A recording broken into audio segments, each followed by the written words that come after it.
Hello friends, welcome to ICT classes. Friends, आज हम लोग डिस्कस करने वाले हैं खिलजी वंश से related top 20 most important questions. ये सारे क्वेश्चंस बेहद ही इंपॉर्टेंट होने वाले हैं क्योंकि ये सारे क्वेश्चंस ऑलरेडी किसी ना किसी एग्जाम में पूछा हुआ है। इसलिए जितने भी आने वाले एग्जाम हैं वो सारे एग्जाम के लिए सारे क्वेश्चंस बेहद ही इंपॉर्टेंट हो जाते हैं। तो चलिए हम लोग वीडियो को स्टार्ट करते हैं। और आज का टॉपिक क्या है? खिलजी वंश। तो हम लोग पहले देख लेते हैं कि खिलजी वंश जो है वो एक्चुअल में इसका शासन पीरियड कब से कब तक था। तो इसका शासन पीरियड जो था वो आपका 1290 ईस्वी से 1320 ईस्वी तक था। 1290 से 1320 तक, ठीक है। देखिए, सबसे पहले हम लोग देख लेते हैं दिल्ली सल्तनत। थोड़ा सा आपको हम बैकअप बता देते हैं। पिछले वीडियो में हम बताए थे दिल्ली सल्तनत का जो फर्स्ट शासक था, मीन्स जो फर्स्ट वंश था स्लेव डायनेस्टी, ठीक है, गुलाम वंश, उसके बारे में हम लोग डिस्कस किए थे। उसका शासनकाल कब से कब तक था? तो उसका शासनकाल था 1206 ईस्वी से लेकर के 1290 ईस्वी तक। और ये सेकेंड वंश है खिलजी वंश, इसका है 1290 से लेकर के 1320 ईस्वी तक। तो हम लोग इसका संस्थापक यहाँ पे फर्स्ट क्वेश्चन से, खिलजी वंश का संस्थापक कौन है?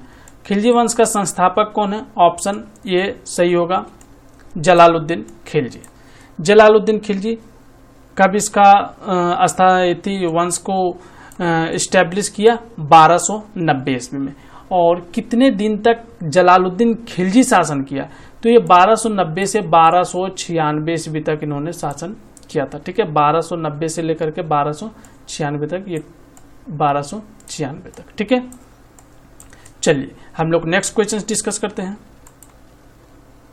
नेक्स्ट क्वेश्चन से, दिल्ली का शासक खिलजी कौन था? कौन था मतलब उसका संबंध किससे था? ऑप्शन यहाँ पे सी सही हो जाएगा, तुर्की से उसका संबंध था। देखिए, ये क्वेश्चन एसएससी CHSL 2013 में पूछा हुआ क्वेश्चन है, ठीक है। देखिए, ये जो तुर्की से संबंध था ही इसका, ठीक है। जब ये सत्ता हासिल कर रहा था, ठीक है, तो इसको किस नाम से जाना जाता है? खिलजी क्रांति के नाम से भी जाना जाता है। ये चीज भी आप एक याद रखें। चलिए हम लोग नेक्स्ट क्वेश्चन डिस्कस करते हैं। आज का नेक्स्ट क्वेश्चन है, किसको द्वितीय सिकंदर के नाम से जाना जाता है? द्वितीय सिकंदर के नाम से जाना जाता है। ऑप्शन नंबर डी से हो जाएगा, अलाउद्दीन खिलजी। फ्रेंड्स, ये जो अलाउद्दीन खिलजी था ये एक बहुत ही ताकतवर शासक था, ठीक है। इसके बारे में हम लोग अभी डिस्कस करेंगे।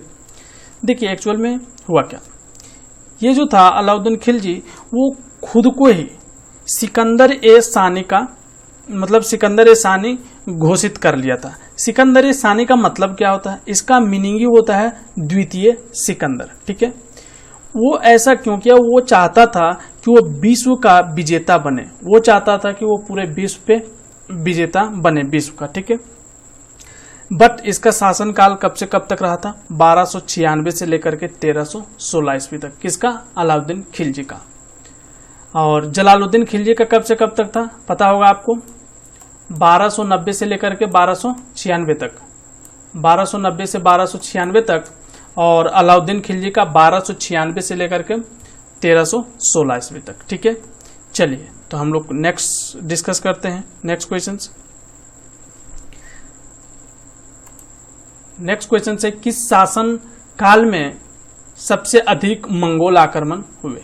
ठीक है, सबसे अधिक मंगोल आक्रमण हुए किसके शासन काल में हुआ था? सबसे ताकतवर कौन था? सबसे ताकतवर था अलाउद्दीन खिलजी। तो किसके शासन काल में होगा? इसी के तो शासन काल में होगा। तो ऑप्शन नंबर ये से हो जाएगा, अलाउद्दीन खिलजी। चलिए हम लोग नेक्स्ट क्वेश्चन डिस्कस करते हैं। नेक्स्ट क्वेश्चन से, प्रसिद्ध कोहिनूर हीरा किस खान से निकाला गया था? किस खान से निकाला गया था? फिफ्थ का ऑप्शन नंबर डी से हो जाएगा, गोलकुंडा। गोलकुंडा है कहां पे? इसके बारे में हम लोग डिस्कस कर लेते हैं। देखिए, ये जो अनमोल कोहिनूर हीरा था, जिसका अर्थ क्या होता है? इसका अर्थ होता है रोशनी का पहाड़। रोशनी मीन्स जो लाइट होता है उसका पहाड़। इसका खोज जो अभी वर्तमान में आंध्र प्रदेश है, वहां का एक गुंटूर जिला होगा। उस गुंटूर जिले में एक गोलकुंडा खदान है। उसी खदान के खुदाई के दौरान ये हीरा मिला था। तो क्या ये कोहिनूर हीरा अभी भारत में है? जी नहीं, ये भारत में नहीं है। ये कहाँ पे है? ब्रिटिश में। ब्रिटिश मीन्स ब्रिटेन के पास है। ब्रिटेन में किसके पास है? महारानी के पास। ब्रिटेन का जो महारानी है उसके पास अभी है। तो इसका आंसर कौन सा सही हो जाएगा? Option D. चलिए हम लोग नेक्स्ट क्वेश्चन डिस्कस करते हैं। नेक्स्ट क्वेश्चन है, दिल्ली सल्तनत का प्रथम सुल्तान जिसने अस्थाई सेना राखा नहीं रखा था। तो अभी हम आपको बताएं सबसे ताकतवर कौन था। देखिए, जो सबसे ताकतवर रहेगा सारा काम वही करेगा एक्चुअल में, ठीक है, जनरली। तो सेना कौन रखेगा? अलाउद्दीन खिलजी, ठीक है, अलाउद्दीन खिलजी सेना को रखेगा, अस्थाई सेना। और वो सेना रखा था और क्या कर रहा था, वो उसको सिस्टमेटिक ढंग से उसको पेमेंट वगैरह करता था, उसका सैलरी देता था, वो सब एकदम सिस्टम वैसे करता था, ठीक है। तो ये अस्थाई सेना रखा था। चलिए हम लोग नेक्स्ट क्वेश्चन डिस्कस करते हैं। नेक्स्ट क्वेश्चन से, दिल्ली का सेनापति जिसने सफलतापूर्वक मदुरै पर आक्रमण किया। दिल्ली का कोई सेनापति था, वो सेनापति कौन था? ऑप्शन सी से हो जाएगा मलिक काफूर। मालिक नहीं, मलिक काफूर हो जाएगा, ठीक है। देखिए एक्चुअल में हुआ क्या था। एक्चुअल में जो नुसरत खां थी ना, नुसरत खां, इन्होंने इसको 1000 दिनार में खरीदा था, इसीलिए मलिक काफूर को 1000 दिनारी भी कहा जाता है। 1000 दिनारी के नाम से भी जाना जाता है। एक्चुअल में 1298 ईस्वी में गुजरात में विजय के उपरांत अलाउद्दीन खिलजी को तोहफे के रूप में ये मिला था। कौन मिला था? 1000 दिनारी। 1000 दिनारी मीन्स कौन? मलिक काफूर। मलिक काफूर ने ही जो है वो खिलजी सेना का नेतृत्व कर रहा था और देवगिरी हो गया, वारंगल हो गया, द्वार समुद्र हो गया और मालाबार हो गया एवं मदुरै हो गया, ये सारे को वो जीत करके और दक्षिण राज्य में के रूप में दिल्ली सल्तनत का अंग बना दिया।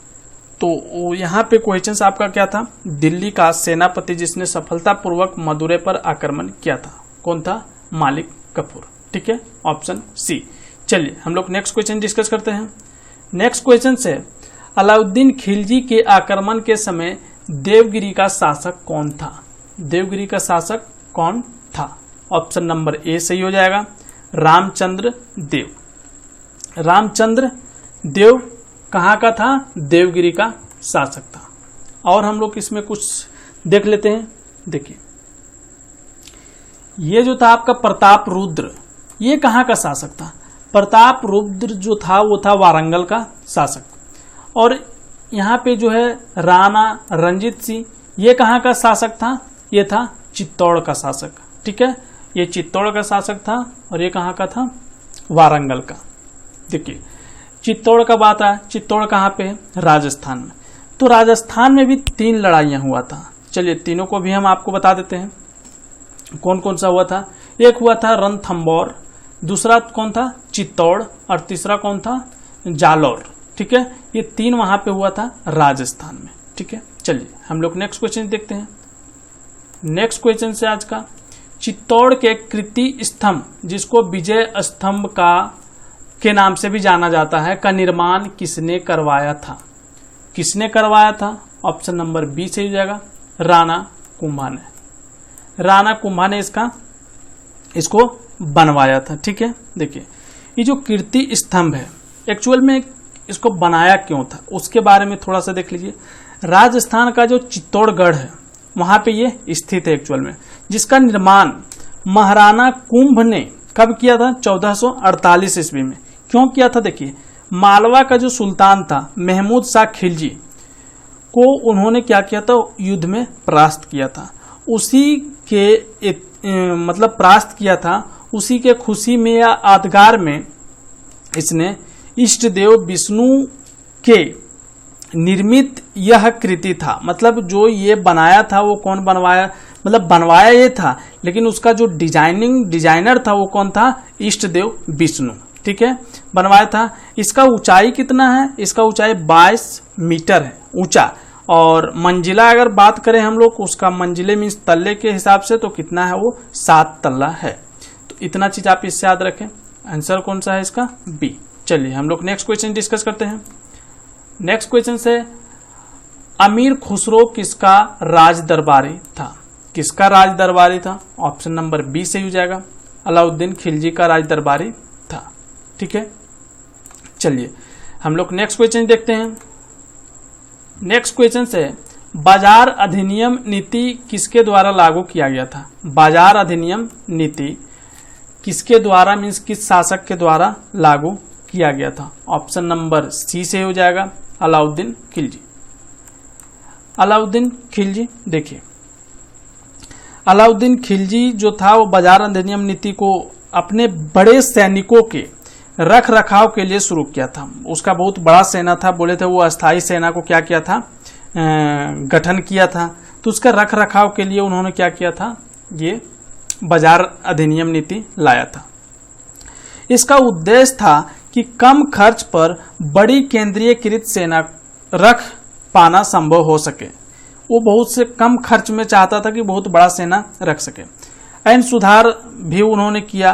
वो राशन व्यवस्था, सैनिकों के दाग व हुलिया प्रथा का भी प्रारंभ किया था। देखिए होता क्या है, जो दाग प्रथा था वो अपना उसका जो घोड़ा वगैरह होता था उसमें लगाता था, दाग प्रथा चलाता।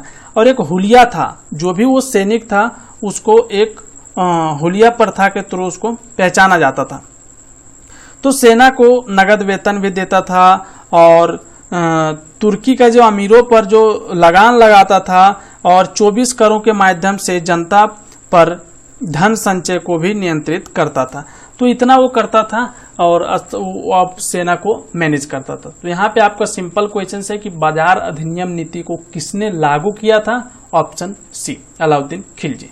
ये भी क्वेश्चन एसएससी CHSL 2013 में पूछा हुआ क्वेश्चन से। चलिए हम लोग नेक्स्ट क्वेश्चन डिस्कस करते हैं। नेक्स्ट क्वेश्चन से दिल्ली सल्तनत के किस कवि को तोताए हिंदुस्तान के नाम से जाना जाता है? तोताए हिंदुस्तान के नाम से जाना जाता है, ऑप्शन सी सही हो जाएगा। किसको? अमीर खुसरो को। अमीर खुसरो को तोताए हिंदुस्तान के नाम से जाना जाता है। नेक्स्ट क्वेश्चन देखते हैं हम लोग। नेक्स्ट क्वेश्चन से आदव शासक की राजधानी कहाँ था? कहाँ पे था आदव शासक का राजधानी? ऑप्शन नंबर सही हो जाएगा डी, देवगिरी। देवगिरी। देखिए आदव वंश का जो शासक था वो महाराष्ट्र में 850 ईस्वी से लेकर के 1334 ईस्वी तक रहा। इसकी राजधानी कहाँ था? दौलताबाद के देवगिरी में।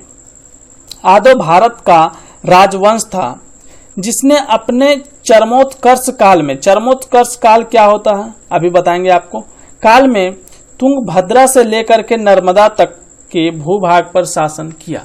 अब हम अभी एक टर्म बोले थे चरमोत्कर्ष।